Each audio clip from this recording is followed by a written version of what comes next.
Welcome, ladies and gentlemen. My name is Kid Lee, and this is episode 56 of the TOR Report. In this week's news, we got a sneak peek at what's inside of Update 3.3. The update will feature a PvP economy and ranked rewards restructure, some healing changes to all classes, a new stronghold on Yevon 4, and a new playable race in the TOR. For the PvP changes, the Warzone commendation limit has been increased to 200,000. New season-specific commendations have been added. These new commendations are rewarded for participating in the ranked Warzone arenas and have a limit of 1 million. A Warzone Commendation Legacy Lockbox has been added to the PvP item vendors on the fleet. This lockbox can be used to transfer Warzone Commendations to Legacy characters. They cost 99 Warzone Commendations and award 99 Warzone Commendations when used. Warzone experience and credits have been doubled throughout. And then the Warzone Commendations gear vendor has had its gear prices reduced by about 60% across the board. Moving on, I will be showing you more on the healing changes later in this video. The Yevon 4 Stronghold looks to be as big as the Tatooine Stronghold with about the same price. Look for more details on this down the road when I am able to actually give you guys proper access to it. As far as the TOR, the devs are hoping to have this released for Update 3.3. Pricing and additional information will come at a later time.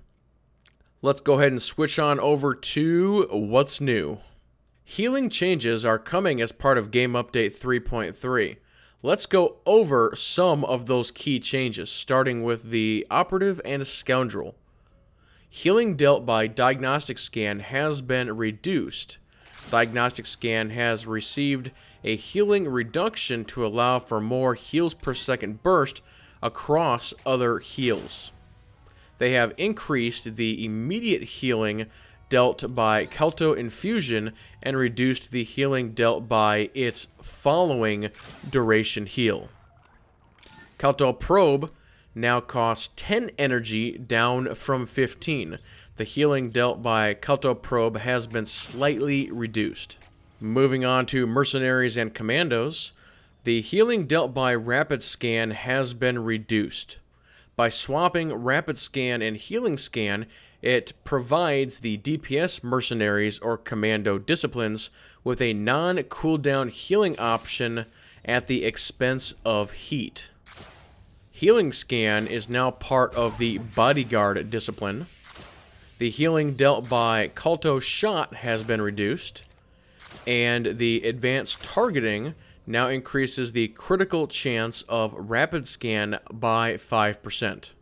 And then finally, we've got the Inquisitors and Sages, which are perhaps seeing some of the biggest changes. The biggest being Consumption has basically been removed and redesigned and renamed Consuming Darkness. Consuming Darkness now restores 30 force and heals a friendly target. The cooldown has been removed and a 2-second activation time has been added.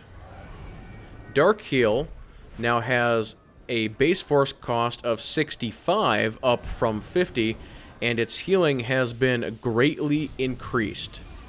Resurgence now has a base force cost of 45 up from 30, and has had its healing increased a little bit. And then finally, Force Mobility now additionally allows Consuming Darkness to be channeled while moving. Let's go ahead and move on to some Q&A. If you would like to submit questions for future shows, send questions to kidlee@asf@gmail.com or send me a message on YouTube. I basically just have 3 quick Q&As here for this episode. I've taken all 3 of these from the BioWare live stream. I thought they were pretty good and thought you guys should probably know. So the first question basically is, when the Tortuga gets added, will there be a character slot increase? And the answer is basically no. The character slot limit will not be increased beyond 22. The next question is, basically, if you are already maxed out on your strongholds, when the Yavin 4 stronghold comes out, will there be an additional limit allowing you to add another one? And the answer to that is also no. The limit of 4 strongholds will still be in place, so you will need to deactivate one of yours, or one of your current ones, if you want to go ahead and get the Yavin 4 stronghold. And then finally, the ultimate question is, so when exactly is 3.3 coming out? And the answer is, the current date is July 21st. And that will go ahead and do it for this week's episode of the TOR Report. I'd like to remind everybody that I do a Star Wars The Old Republic morning show every Saturday morning on twitch.tv/Kidley. It starts at about 9 a.m. Central Standard Time. Been having a lot of fun doing that, chatting with people, answering questions. So if you're around on a Saturday morning, definitely stop by and check it out. But everybody, thank you all so much for watching. And with that being said, everybody keep playing and have fun.